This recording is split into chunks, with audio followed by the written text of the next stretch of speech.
Hello, good evening, everyone, and welcome once more to another learning session with Vibal. Tonight, we are going to learn how to use the Learn at Home kits brought to us by Vibal. And before anything else, I'd like to introduce you to my daughter. Okay, say hi, Sophia. Say hi to your audience. Hi, Okay, can you tell them your name? my name is Sophia Rina G. Wyson. Okay, and then can you tell them how old you are? I'm 5 years old. Okay, and where will you study next year? What? On Clasido, on the big Placido Clasido del Mundo, Mundo Elementary. elementary school. Okay, say hi to them again, Sophia. Okay, so go Sophia. Okay, I'll call you again later. So later on, Sophia will be joining us in our demonstration. And yes, so tonight it's actually such an honor here to speak to you tonight. Not just as a teacher, but also as a co-parent. Okay, so because as we all know, education is something that's very important to all of us, and that's is something that we would like to continue despite the challenging times that we have right now.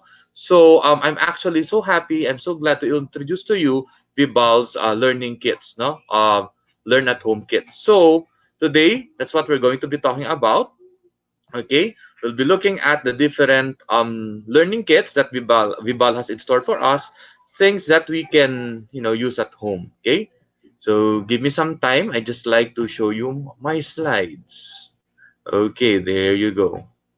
So learn at home kits. Okay, the free version from Vibal.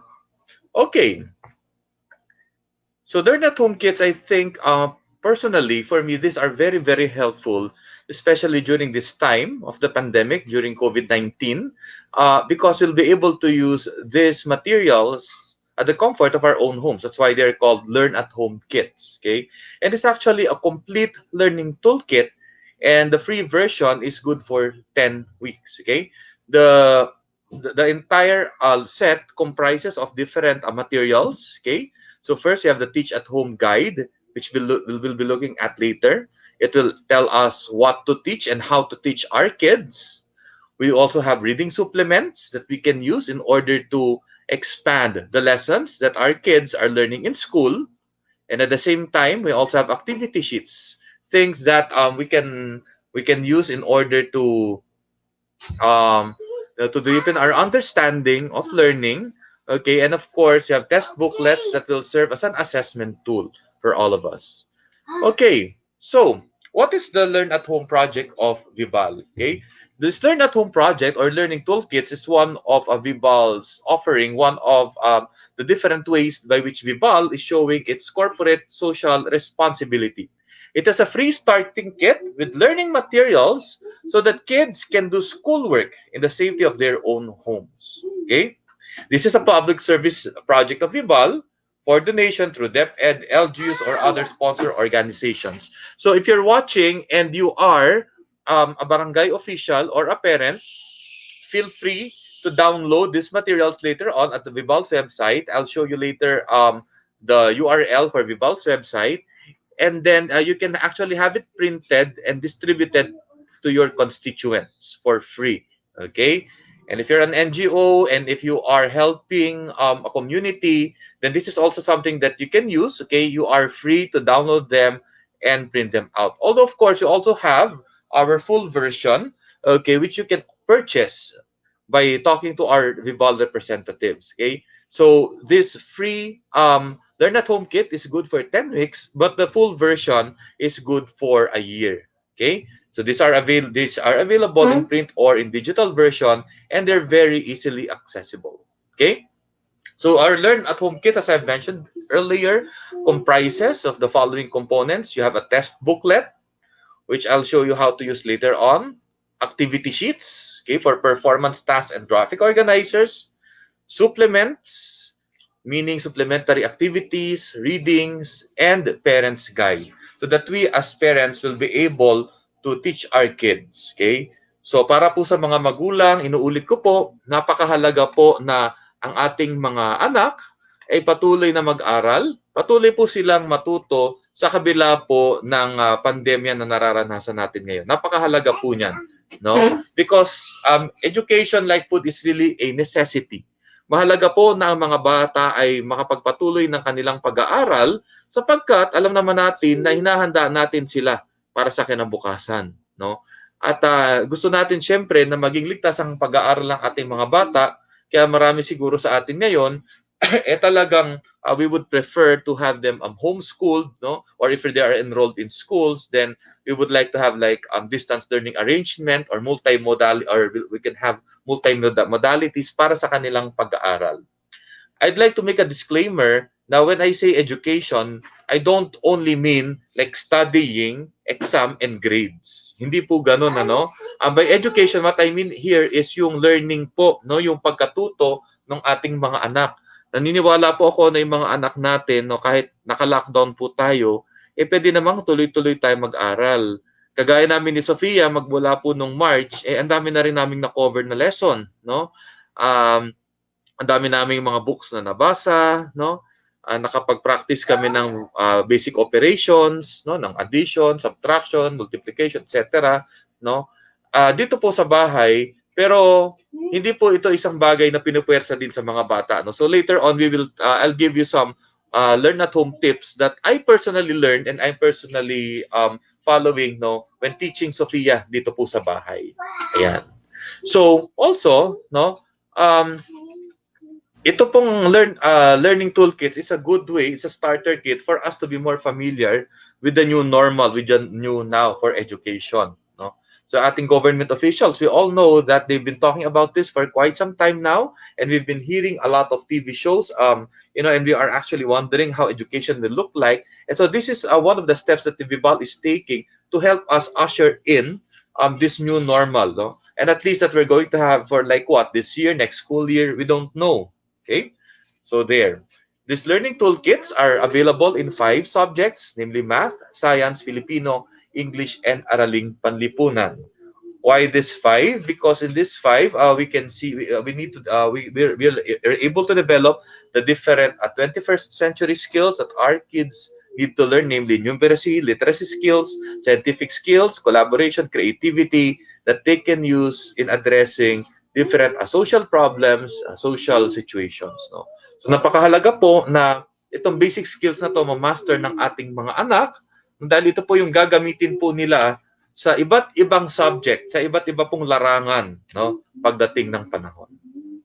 Okay, so as I've mentioned earlier, ito pong ating learning kit is designed for 10 weeks, no? Although if you want the full version, pwede po tayo makipag-coordinate with VIBAL representatives, no? Para po makabili po tayo ng full version which is good for an entire year. Later on, I'll show you some of the parent guide, no? And in the parent guide, you would see that the materials in the learning toolkit are aligned with the K-12 curriculum. No? Pinag-uusapan po natin rin ngayon sa news yung minimum education learning competencies. Ibig sabihin, we'll be focusing on the aspects of the curriculum which are very important, at ito po yung ina-address po ng ating learning toolkit. No? So I'd like to highlight also na sa pagtuturo po ng ating mga anak, mas bigyang tuon po natin ang kanilang skills, no? Reading, writing, numeracy, listening, no, viewing, no, analysis, no. Doon po tayo magtuon ng pansin dahil hindi po kagaya ng mga nakaraang school year, hindi po ganoon kahaba yung ating oras sa ngayon. Okay? So, yon, no? Yan. So, ito po yung components at pamaya iisa-isahin natin test booklet, no? Activity sheets, supplements, and yung ating teach at home guide. Mamaya po, no, hihimay-himayin natin, titingnan natin kung paano gamitin yung mga yan, no? So, but before that, I'd like to teach you how to download these kits, okay? So, a few instructions. Para po ma-download natin ang ating kits, no, we can go to the site, vibalgroup.com/learn-at-home. And then dito po sa site na to, makikita nyo na po yung iba't iba po nating mga toolkits na available, no, for our consumption. Okay? So for the full version, and if you are a VIBAL partner school, then you have to get the access code from your school. Pero kung kayo po ay doon po kayo sa free usage, you can easily download the sampler Learn at Home kit sa ating VIBAL website. Okay? Also, before we continue with the sampling kits, alam ko po, no, siguro iba sa atin nag-iisip, no? So how do we teach our kids now, ngayon dito sa bahay, no? Siguro many of our parents are not exactly teachers, no? Or even if you are teachers, aminin ko, even if I'm a teacher, I also had some challenges and struggles, no, in adjusting our setup, the learning setup with me and Sophia, no? So ano po ba yung mga ibang tips na na-experience ko, no? Na nais kong i-share out of my experience in teaching Sophia during this time, no, of the pandemic. So ang unang-una ko pong natutunan, first very important lesson, is we need to negotiate a schedule with our children. No? Hindi po pwedeng i-impose lang natin sa ating mga anak, pero dapat may schedule. No? Unang-una po sa lahat, no, syempre ang mga bata, kahit si Sofia, 5 years old, meron na rin po siyang sariling gusto, may sarili na po siyang mga ninanais na gawin sa bahay, kagaya halimbawa ng panonood ng cartoons, no? So alam ko gusto niya manood ng cartoons, no? Pero at the same time gusto ko rin naman na pa-practice yung kanyang math, yung kanyang English. So I negotiated a schedule with her. Kaya po ang oras po ng kanyang panood ng cartoons, nilimit ko lang sa isang beses sa tanghali and then meron din pong isang beses sa gabi. And then the rest of the time, we are studying and playing. Take note, no, studying and playing. Hindi po strictly parang studying na parang tutorial o classroom-based. Napakahalaga po kasi yung number 2 at number 3, we need to focus on our children's interests, okay, so that we can make learning fun for them. Kailangan po, no, unang-una po dito po sa ating pandemic, no, ang pinakamahalaga po is yung ating mga anak ay healthy. And pag sinabi ko pong healthy, we're not only talking about the physical health, but we're also talking about mental health. Kahit papano kailangan maging enjoyable pa rin ang learning para sa ating mga anak. Okay? So mahalaga po that we focus on our child's interests and that we make learning really fun. Later on, the activities that I'll show you in our Viva Learning Toolkits are really, really fun. In fact, I tried doing some of them earlier with Sophia, and I've also watched one movie, no, yun pong movie na Spirited Away, no, that is also featured there in our learning toolkit. Okay? Number 4, be hands-on, but don't do for your child what can or she can do for himself or herself. No? So, ibig sabihin po, no, if your child knows how to do something, for example, yung anak ko natuto na mag-addition, na merong carry-carry, edi hinahayaan ko lang siyang gawin. No? Mabagal man or mabilis, it doesn't matter. No, but I'd like her to have that sense of independence then, no, so that she'll be a lifelong learner. Number 5, napakahalaga, set ample time for unstructured play. Kami dito sa bahay, ang dami naming nilalaro, no? Minsan yung anak ko, ginugulo niya yung buong bahay, ginagawa niyang playground, no? Yung aming mga sofa, ginagawa niyang crib.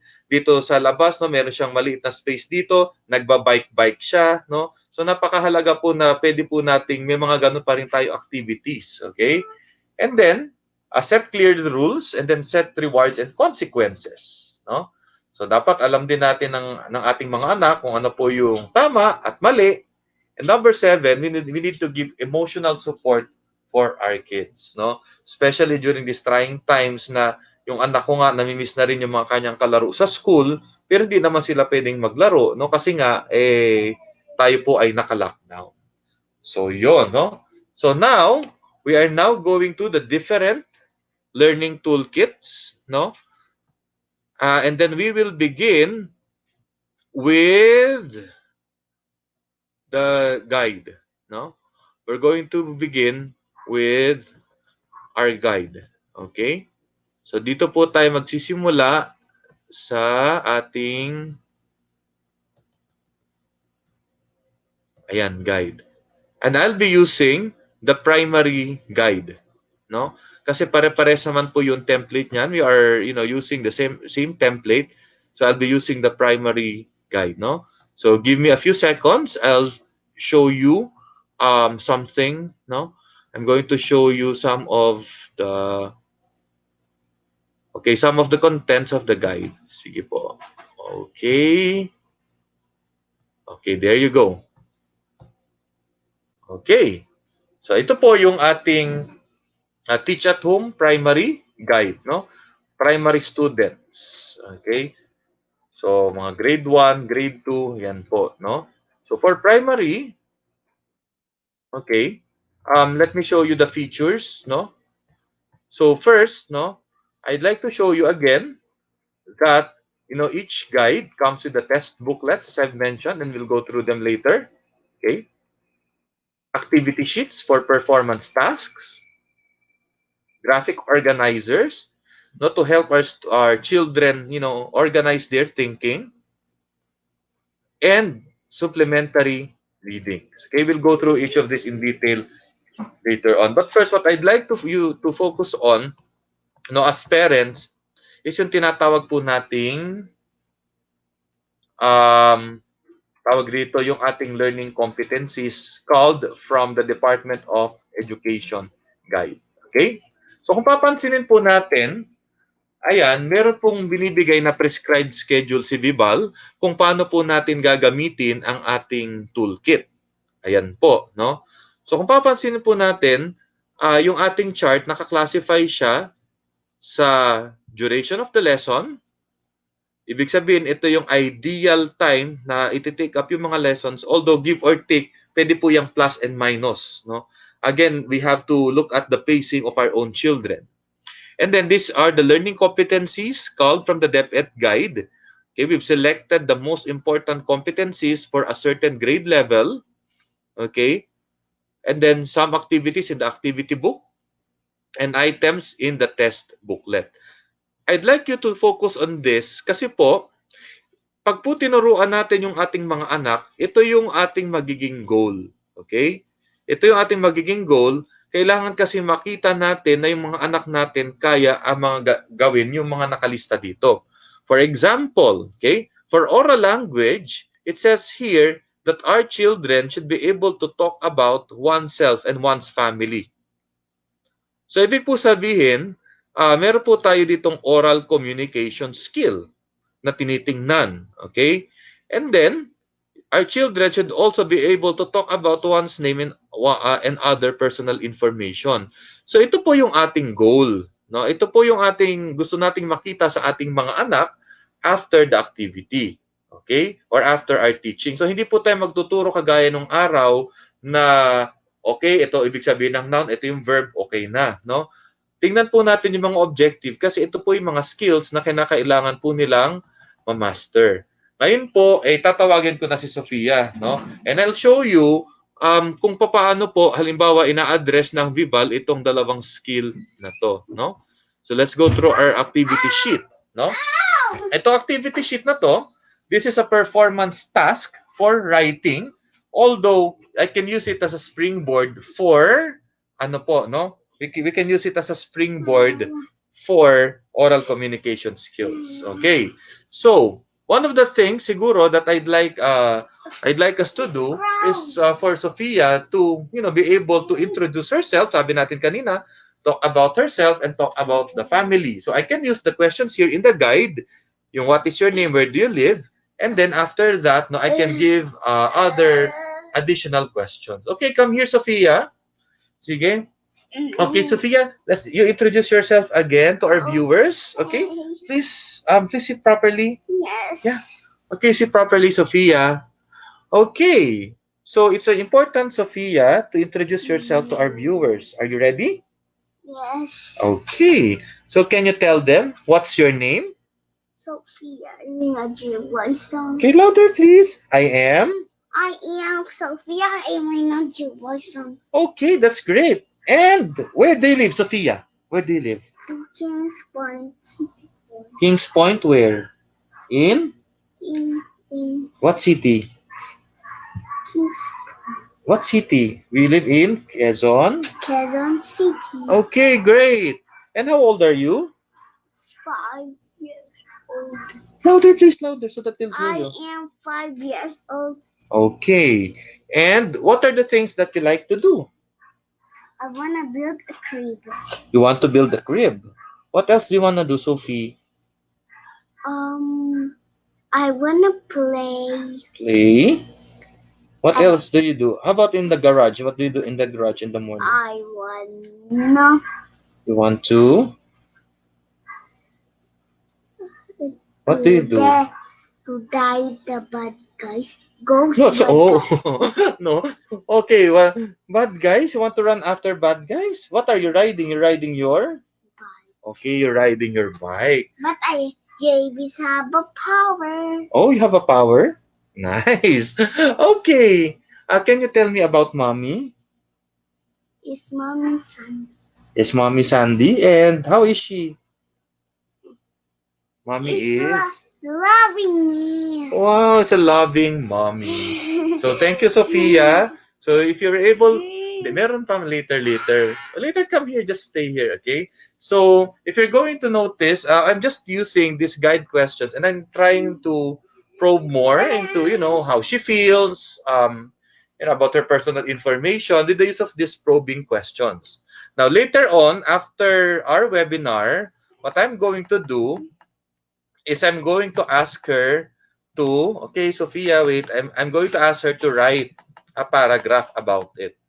Okay? And incidentally, in the Vibal kit, okay, the name of the girl here is also Sophia. Okay? So incidentally, the name of the girl describing herself in our toolkit is also Sophia. No? And that is what we do. Sometimes at home, what I would do, what Sophia would do, is for her to, she's going to tell me lots of, stories. And young as she is, she's already doing a lot of stories. And then she's going to turn the stories into a book. Okay, she's going to turn those stories into a book. Of course, at 5 years old, you would still see a lot of, grammar problems, spelling problems. But these things can be addressed through negotiation. Okay, and then we are also able to, aside from negotiation, I'm also able to notice that her sentence structures are already there, and that at 5 years old, the different basic elements of a plot are already there, namely exposition, okay, rising action, climax, etc. No, these things are, we do these things at home, not necessarily for her to become grade, to have high grades, to become grade conscious. In fact, I remember in her preschool, I've never asked the teacher whether my daughter belonged to the honors list. Okay. Sometimes I'm just surprised that, she got a good grade in this subject, that subject, but I'm not actually not particular whether she makes it to the honors or not. But what I'm particular is, the development, particular with is the development of her skills. Okay. Another thing that we can do, and here is, of course, if your child is going to read a story, then you can also use this graphic organizer to chart out, the different character traits. Okay, like Sophia and I during bedtime, we're going to read one story, and then I'm going to ask her for the character. What is she like? What does the book say about her? Something like that. Okay. Okay. What else? Another activity that you can do with your child is a read aloud. Okay, Sophia.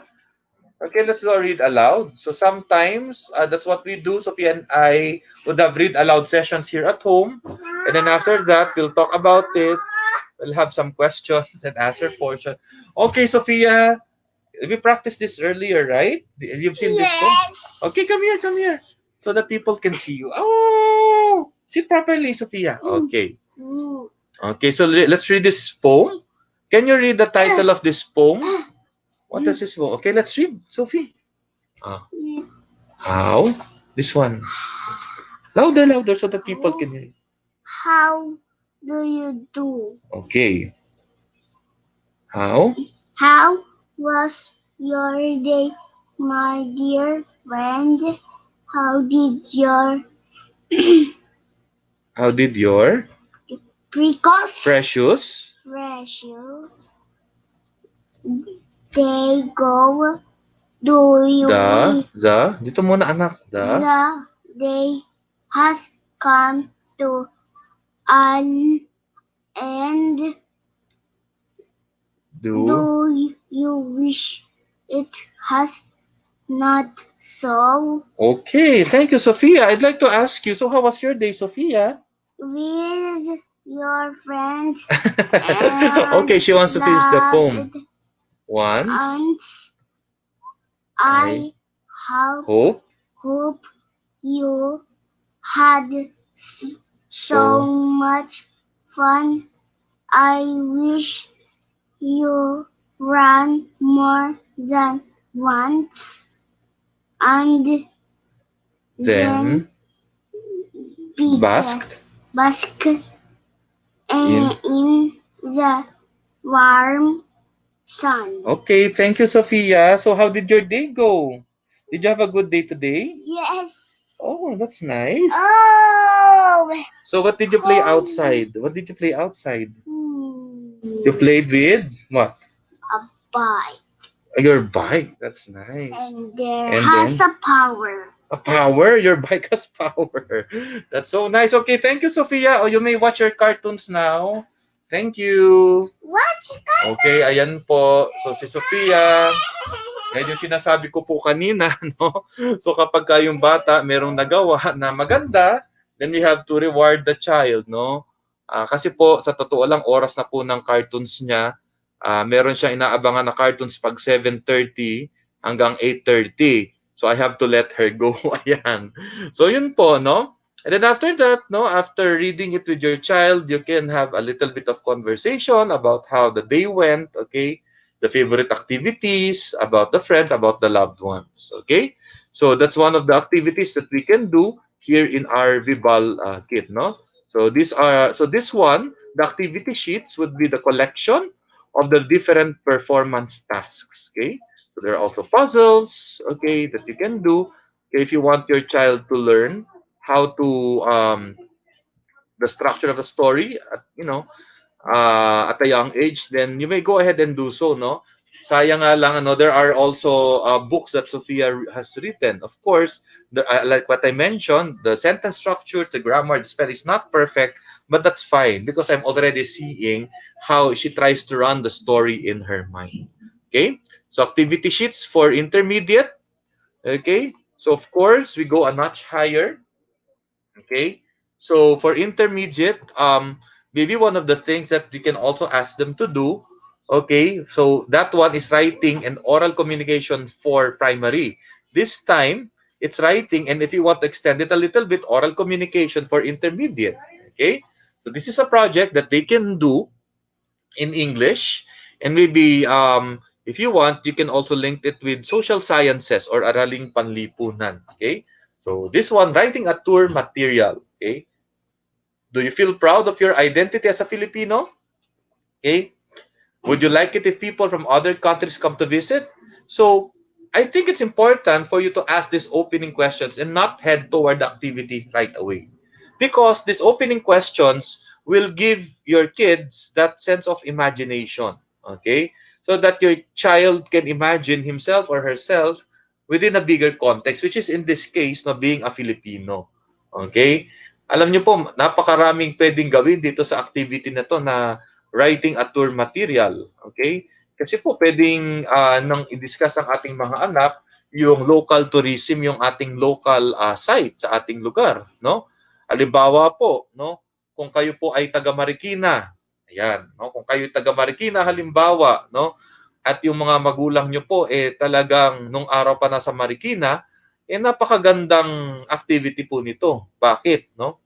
Naalala ko po nung time na yung wife ko po ay pinagbubuntis si Sophie, no? Meron po kaming na-interview po na isa siya pong old lady na talagang na magpapaano siya ultrasound at that time, no? She was around I think 80, 85 years old. And to my surprise, no, she's lived in Marikina all her life. And then yung mga small things about what makes Marikina Marikina, halimbawa, kung aling mga families yung magmula noon hanggang ngayon gumagawa ng sapatos, no? Yun pong shoe museum, yun pong Marikina Sports Center, no? Yung mga lumang-lumang school sa Marikina, lahat po yun kinukwento niya sa amin, no? Pati po yung mga food na sikat sa Marikina, kinuwento niya sa amin. Kaya by the time na mag-ultrasound na po yung wife ko, marami na kaming natutunan about Marikina, no? And yun pong ating mga anak, this is one way of, passing the heritage to them. And they can also use their expository writing skills and go through the process writing in order for them to come up with that activity. Now, of course, during lockdown, we don't expect our kids to go out. So if we can Google something, no? Or if they can interview their grandparents, then well and good. Okay? So, makikita po natin dito yung different steps in the writing process. Pre-writing. Okay. Ito po yung time na yung mga anak natin, pag-iisipan pa lang nila kung ano yung isusulat, no? Kasi ang writing process po 'yan, eh, no? Hindi naman basta uupo na lang yung bata tapos magsusulat siya, no? So pre-writing, no, pwede ang gawin ng ating mga anak, mag-jot down muna sila ng notes, no? Para magkaroon sila ng outline, pwede sila mag-research, pwede nilang tanongin yung local tourism office, yung mga lolo at lola, no? O kung meron kayong mga kapitbahay sa compound, pwedeng tanungin or manood ng video para may idea sila tungkol sa lugar nyo. Parang yung dinescribe ko kanina, yung Marikina. Then after pong mag-brainstorm, mag-pre-write, ida-draft na po. No, gagawa na po yung first draft ng contents ng flyer. Take note, napakagandang activity po nito kasi hindi lang sila basta magsusulat tungkol sa place, pero may audience din of flyer. So ibig sabihin kung flyer, dapat yung sinusulat nila ay attractive para sa mga potential tourists. So this lesson can also teach them about register. Kung paano po natin ina-adjust yung ating pananalita at pagsusulat, depende kung sino po yung nakikinig sa atin, no? And then of course, turuan po natin maging pulido yung ating mga anak, no? That's why the third stage is revision, no? Meron po ditong checklist pagkasulat po ng ating anak ng kanilang tawag rito ng kanilang paragraph or ng kanilang brochure, pwede na lang i-double check kung okay ba yung details, no, yung organization, capitalization, etc., no? And then one final edit before coming up with the final draft. So ang tawag po dyan yung ating writing process at tayo po yung mga magulang, napakahalaga po na nandiyan po tayo para sa ating mga anak para i-guide po sila, no? Siguro ito lang po yung wag nating gagawin na kapag sa tingin natin parang nababagalan tayo sa ating mga anak, wag naman po nating agawin ang ballpen o yung laptop at tayo na po yung sumulat, no? Kung sakaling ibibigay po ito na assignment sa school, kagaya namin sa aming school, no, sa Philippine Science, yan yung isa sa mga paboritong project ng grade 7, yung local history. Gustong-gusto nila yan, no? Siguro po, hindi maganda na yung magulang po yung gagawa kasi hindi po nila matututunan yung mga skill na kailangan. Iga-guide lang po natin, no, para tayong mga coach, no, sa basketball, no, gina-guide natin yung mga bata, no, yung coach gina-guide yung player, pero yung coach hindi siya mismo yung naglalaro ng basketball, no. So gina-guide niya lang po yung mga bata for that. Okay, no? So activity sheets for the secondary, no? Marami rin po sa secondary na maganda. Ito nga yung tinitingnan ko kanina, no? Napakaganda po nito, yung write a script, no? Ang gandang activity at makikita po natin dito there is a sample script, no? This way we can tap into our or our kids' creativity, and you would be surprised at the kinds of output that they'll have, no? Even as a teacher, I'm so excited whenever I ask kids to do a creative writing task, no? And as I've mentioned before, even Sophia at 5 years old, she was also able to do a creative writing task, no? A short story of her own, of course, needs a lot of improvement, but the structure is already there, no? This is what we call a graphic organizer, no? Para pag sumulat po yung mga anak natin ng kwento, hindi siya basta-basta, no? Pinapakita natin yung iba't ibang elements ng kwento para maging maganda yung kwento. So magsisimula po sa setting or tagpuan, no? Where is the story taking place, no? Yung characters, no? What the scene is about, actions involved in the scene, no? So that the child can visualize, no, in his mind or her mind, no, what that scene would look like. And then there's a script for the scene, no? Napakagandang practice po nito sa mga bata, no? This fosters creative thinking, problem solving, at kung gusto po ng mga anak ninyo na mag-writer po sa mga TV station, ng mga teleserye in the future, pwede nilang gawing part-time yun kung gusto nila, no? You're following the same structure, the same principle. So this is very much applicable in real life, okay? So ito naman po, write an alternative ending. No, in this case, the prompt is asking the student if he or she has read the story of Lorante at Laura by Balagtas. No, if yes, no, you write down the ending and then read the story before the ending, and then maybe you can teach your kids how to be more creative by somehow making twists in the ending. So we have here some content, no, for different kinds of endings, and maybe you can teach your kids as to how they can be more creative about endings. So yan po, no? So that's one of the components, no, of our Vival Learning Toolkit, the activity sheets, no? Now we move on to our supplementary materials. Okay. By supplementary materials, we're talking about other essays that students can read, other materials that can extend whatever they may be learning in school. Okay? Or it can also extend whatever they are learning in the textbook. So mahalaga rin po may textbook po tayo, no? Bakit po? Because the textbook will serve as your basis, and then yung supplementary materials, this is for extension of learning. Okay? And then you can, of course, like yung sabi ko sa unang toko nitong nag-ECQ, no? We can also use, and we should use rather, authentic materials, no? So that the students can connect what they're learning in a textbook with what they're seeing in the real world, no? So bilang magulang, nasa sa atin po kung paano natin lalaruin, kung ano-ano pong materials. Ang mahalaga, ito pong mga learning toolkits natin is providing us direction. So let's look at some materials, no? I found this one interesting, no? Yung sa primary, no? Isipin niyo po, no, natutuwa ako because the different activities here would comprise both of, grammar, like this one, your punctuation station. Okay? So if your kids are having problems with punctuation, then maybe you can practice this with them, no? Punctuation. So meron na po tayong definition, example. Then later on, they can do the exercises. Okay? So that they'll learn how to use punctuation properly, especially when they are writing formal letters. Of course, if they're chatting or they're emailing and it's informal, sometimes we overlook punctuations. But of course, in more formal context, then we also train our kids on how to write using proper punctuations. Okay? Aside from grammar, meron din literature lesson. No? I'd like to focus on this. No? Natutuwa ako dito sa isang literature lesson na ito. Ayan. Pinanood ko lang din kanina, no? A Journey to the Other World in Hayao Miyazaki's Spirited Away. No? So, ano po yung Spirited Away? Isa po yung napakagandang anime. Okay? Why use anime? Because in a lot of ways, anime is also literature. Okay? And it will also help our students do, visual interpretation of texts. And personally, I think one of the best written pieces of literature that we have right now would be anime. No?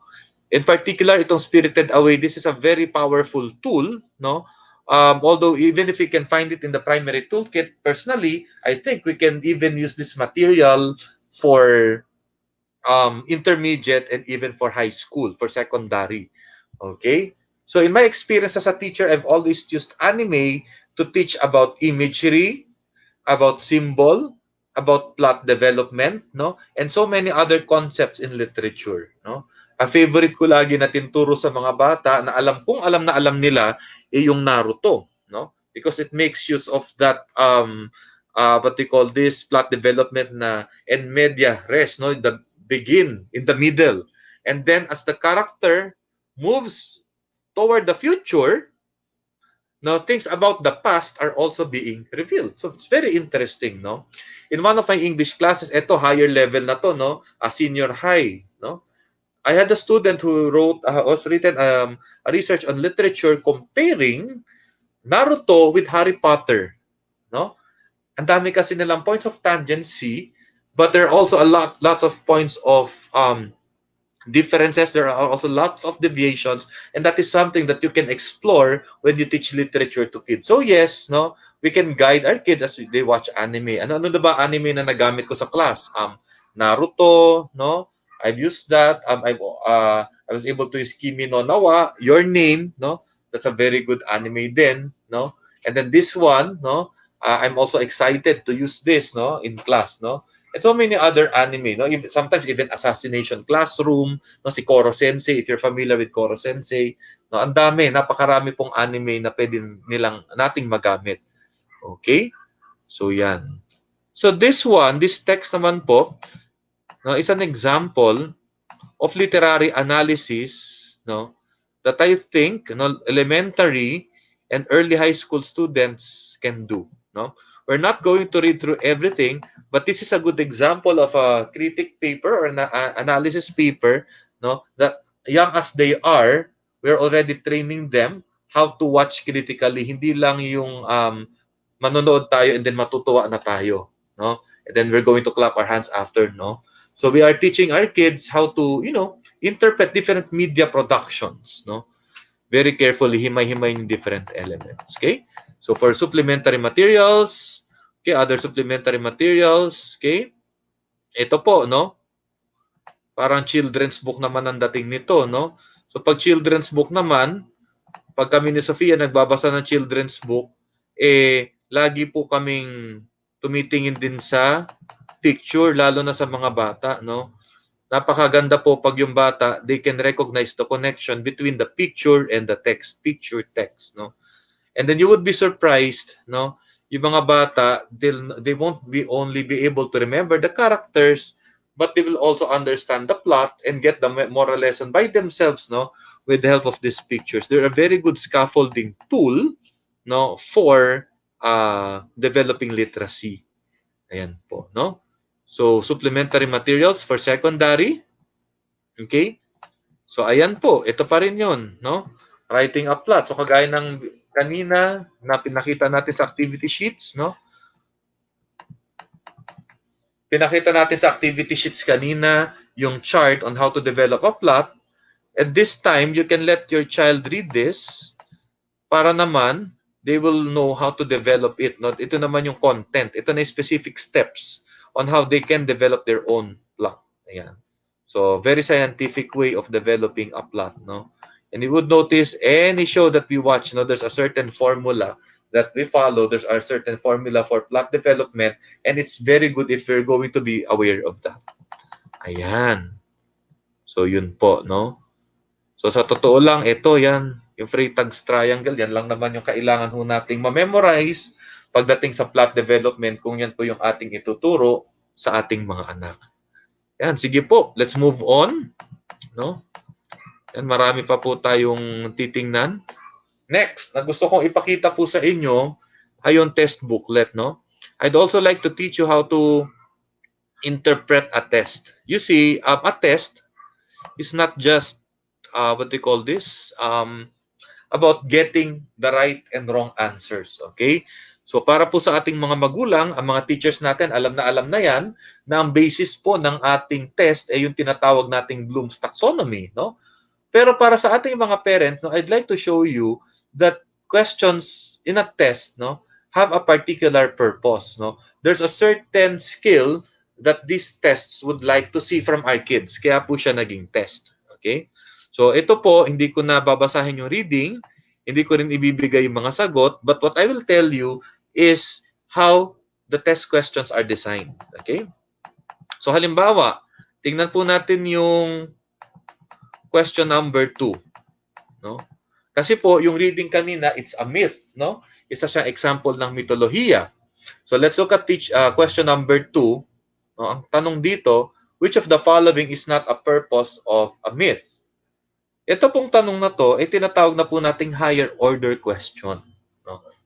Because this one is already asking the students to synthesize kung ano yung natutunan nila, no, about myths, i-relate po sa nabasa nila, no, and then i-extend yung kanilang learning. So this is an example of what you call a higher order synthesis question. No? Ito naman po, no, more of an analytical question because you are being asked, no, to look for a pattern, no? You are supposed to break down a text in, or text rather, in small chunks and then try to see a commonality. So what is common among the characters in a myth, no? So ito naman po kailangan ng konting analysis. Ibig sabihin, yung sagot hindi lang siya literal na makikita dun sa text, no? Pero kailangan pag-isipan yung iba't ibang connection na makikita dun sa text para po maka-arrive tayo at the correct answer. Okay? So meron naman pong mga tanong nang hinahanap lang po is details. Halimbawa, This one is a recall question or remember question. Yung mga recall or remember questions, ito po yung mga tanong na ang tawag natin mga lower order questions. Bakit po? Because it is only asking for a specific, no, a very specific point in the text, no? Na tingnan nyo lang po yung text, mababahahanap na yung sagot. Halimbawa, who is the main character of the story, The Legend of Makahiya, no? So para mahanap po natin yung sagot, aakyat lang po tayo dito sa kwento and then hahanapin dito kung sino yung main character. At pag nahanap na po kung sino yung main character na hindi ko nasasabihin po ang sagot, no, ay yun na po yung isasagot po nila dito from among the choices. Unlike po dito sa mga tanong dito sa taas, no, this requires more critical and analytical thinking. Kailangan himay-himayin muna yung text at tingnan yung pagkakaugnay-ugnay ng ibang elemento para masagot, no. So, kung ganito po halimbawa yung mga tanong at nahihirapan ng ating mga anak, pwede pong ipabasa muna sa kanila itong kwento, no? And then after that, you can ask them to draw conclusions. No? Gumawa po sila ng mga paglalahat about the story. Ayan. So yun po, no? Tingnan pa natin ano pa ba yung mga iba pang klase ng tanong. Ito, what is the purpose of the author in the paragraph below? So sa reading comprehension, tinatanong din po lagi yan. Ano ba yung purpose ng text? Because any text is a communicative act, meaning to say, lahat naman po ng mga teksto or binabasa natin, it aims to communicate an idea. So, we will make our students analyze kung ano yung purpose, no? I think nabanggit ko rin po ito yung sa swamps na framework ko nung I think talk ko ito nung April 21 if I'm not mistaken, no? Nakabilang po dito yung purpose of the text. No, when we analyze the text, the purpose is always included. Okay? Let's see. Ito po, no? Itong question naman na to is for understanding, no? Kung naiintindihan ba ng mga students what's going on in the text, no? What does the speaker feel when the insects have stopped making music? So ibig sabihin, the student should first understand, no? Hindi na siya basta remember na identify, but should understand accurately what's going on in the text for the student to correctly answer this question. Okay, no? This one is also an understanding question. Okay, it's looking for a reason that can be found on the text, no? Or the student can deduce, no, by reading the text. So ito po normally yung structure ng mga reading comprehension questions. And normally, mga ganyan lang naman po yung mga tanong, no? Naglalaro lang dyan, no? For the student to recall, no? For the students to understand what's going on in the text, for the students to unlock vocabulary, no? For the students to make connections in the different elements in the text, for to help students make judgments, and for students to have synthesis or to create a title, no? To create something or to synthesize whatever has been learned from the text. Okay? So aside from reading comprehension, we also have grammar tests, no? In the realm, which also falls in the realm of tawag dito, application naman. Okay? Meaning to say, the student must be able to read and to write and read properly, no? Or in this case, to identify which one has the, you know, which expression is appropriate, etc. Yung gano'n, no? And which is grammatically correct, which is appropriate given a situation. Kagaya po nito, what appropriate expression will use if you accidentally broke the vase of your mother. So this is an application question naman po, no? Which talks about the appropriateness of an expression. Yan po, no? So basically, these are the different questions, no, that we can find, no, in a test. Now, I would suggest, pag pinasagutan po natin ang ating mga anak, ganito po, no? Wag nating i-observe yung mga sagot nila na kada item, nakatutok po tayo. Kasi minsan, pag halimbawa, pakiramdam natin mali yung sagot, minsan nakaka-frustrate, no? Ang gawin po natin, hayaan lang natin silang magsagot ng test. And then, after nila magsagot ng test, sige po, pwede nating tingnan dito sa dulo. Yan, medyo malayo-layo pang ating biyahe, no? sa dulong-dulo po nitong guide, may makikita po tayong, asa na ba yun? No? Yan po. Kung di ako nagkakamali, ayan, pwede po nating tulungan. Mamaya, kumbaga, hayaan lang natin silang sumagot, and then later on na lang po natin i-check kung tama. No? Huwag po nating i-check agad kung tama yung sagot right away. Ayan. I think nasa isang ano po yung guide, no? Yun pong mga sagot, no? Ayan, no? Meron pong mga sagot po na makikita din po natin later on. Ayan. Okay. So, andito ba yun sa isa? Ayun, nandito nga, tama, no? Andito po. Ayan. So, andito po yung sagot sa Teach at Home Kit. Andito po natin makikita yung mga sagot. And then maganda po, pag tiningnan natin yung mga sagot, isa-isahin po natin yung mga item at itanong natin sa anak natin kung bakit tama, kung bakit mali yung sagot. No? Ipa-explain po natin. Alam nyo po, ang lagi kong tip para sa mga nag-e-exam, kung kaya mong explain kung bakit tama ang iyong sagot, mas malamang tama talaga yung sagot mo. No? So let us all train our kids to have that critical faculty to examine kung tama or mali yung mga sagot po nila. No? Nang sa gayon, no, they would be critical enough, no, when they take tests later on in the future, no, and they will not just leave it to luck or fate na, ay, sige, tama naman yung sagot ko, or mukha namang tama, sounds right, para alam po nila na i-question or i-test yung kanilang sarili kung tama po yung mga sagot, no? Aside from that, parents, may gusto rin pa po akong isa pang ituro sa inyo, yung tinatawag po nating rubric. Ayan, alam na alam naman po ng mga teachers natin kung ano yung rubric, no? Pero sa mga parents, explain ko lang po a little bit kung ano po yung rubric.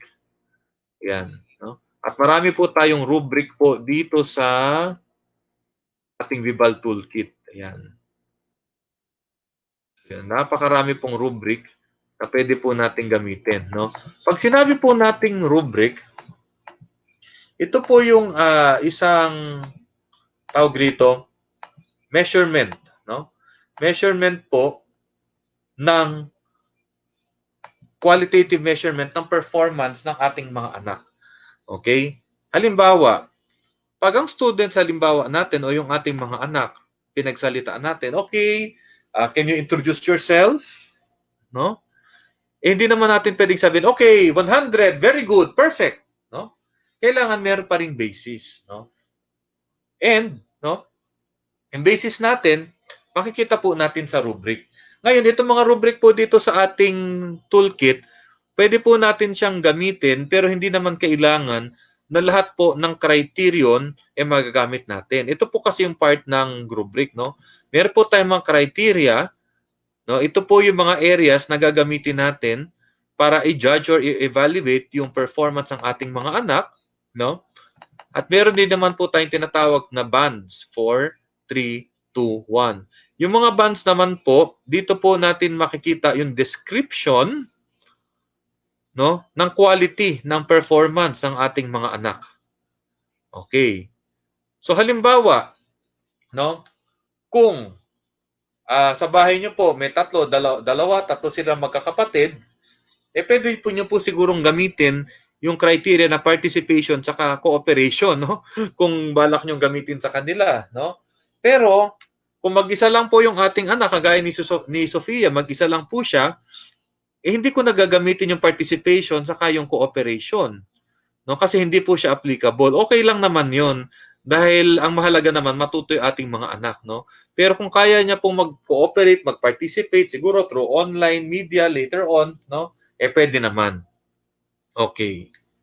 So, ayan po. No? Pansinin po natin na yung bawat descriptor, meron po siyang tawag dito, ang bawat band pala merong descriptor.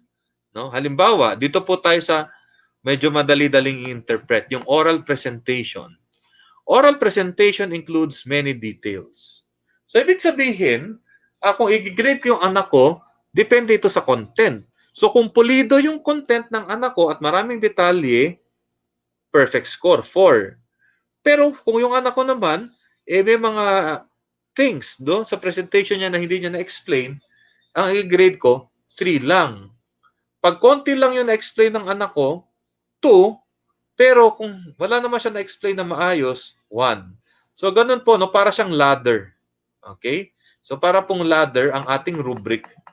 Ayan, Audience contact, All group members speak to the entire audience. Although dito po, pwede rin po natin siyang i-revise ng konti kasi halimbawa, pwede po nating makita ito through eye contact halimbawa. Halimbawa, how would we know that our children are speaking to the entire audience, So yung eye contact, tingnan natin kung halimbawa sa bahay natin, 5 kayo sa pamilya, naka-establish siya ng eye contact, saka meron siyang magandang gesture na pinakita habang nagsasalita, o di 4.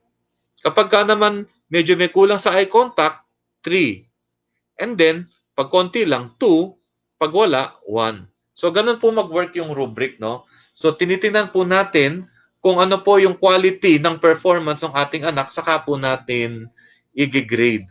Yan. So, marami pong rubric dito. Halimbawa, ito, for oral presentation, Ayan, may rubric tayo for oral presentation.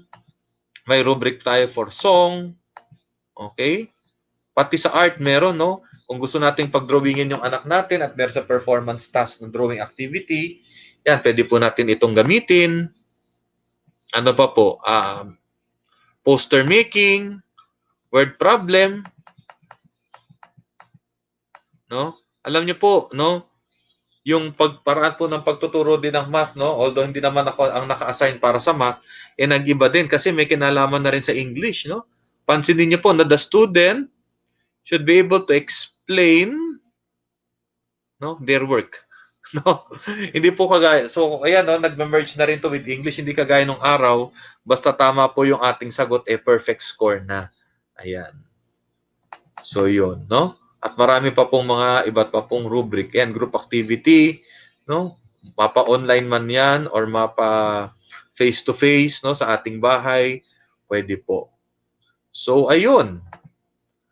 Okay, sige po, At tayo ngayon po ay I'd like to wrap up what we're talking about. So again, ito pong mga learning toolkits po ng Vibal is available in the Vibal website, And you can download them for free, okay? And this is something that we can use, for our kids in their day-to-day task, Pwede po natin yang gamitin. And this is also something that I encourage you to use, ng mga barangays po natin, so that they'll be able to distribute this among their constituents, in any way possible, pwede po natin siyang gamitin for free. If you want the full version, we can also coordinate with our Vibal representative so that we will be able to have the entire thing, So yun po. So sana po, sa ating pagharap dito po sa ating krisis, patuloy lang po nating ipakita yung pagmamahal at suporta natin sa ating mga anak. Mahalaga po na matuto pa rin at mag-aral pa rin ang ating mga anak. Pero at the end of the day, mas mahalaga po na siguraduhin po natin na ligtas po yung ating mga anak, at healthy po sila, Hindi lang physically, pero emotionally, at ang pinakamahalaga po, na-enjoy po nila ang kanilang pagiging mga bata. So maraming salamat po sa isang magandang gabing ito, at sana po ay sama-sama po tayo, #LearnAsOnePH. Maraming salamat at good evening po sa ating lahat.